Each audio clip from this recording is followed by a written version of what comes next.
Welcome to just ఆమ్నితి Jesus. యోహాను 4:24 దేవుడు ఆత్మ గనుక ఆయన్ను ఆరాధించవను, ఆత్మతోనూ సత్యముతో ఆరాధించవలను. నిజమైన ఆరాధన గురించి దేవునికి సేవకుడు ఆర్చ్ బిషప్ విలియం టెంపుల్ గారి ఇచ్చిన నిర్వచనాన్ని మనం పరిశీలించేద్దాము.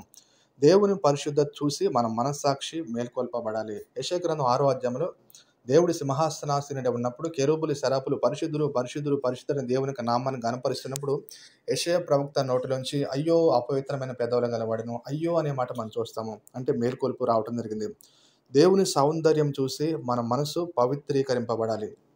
యేసుక్రీస్తు ప్రభువును చూసి శిష్యుడైన యోహాను పద్మాస్ ద్వీపంలో సచ్చిన కుక్కవాని వలె ఆయన పాదముల ఎదుట పడ్డాడంట. ప్రకటన గ్రంథం 1వ అధ్యాయం 16-17 వచనం మనం చూస్తాము.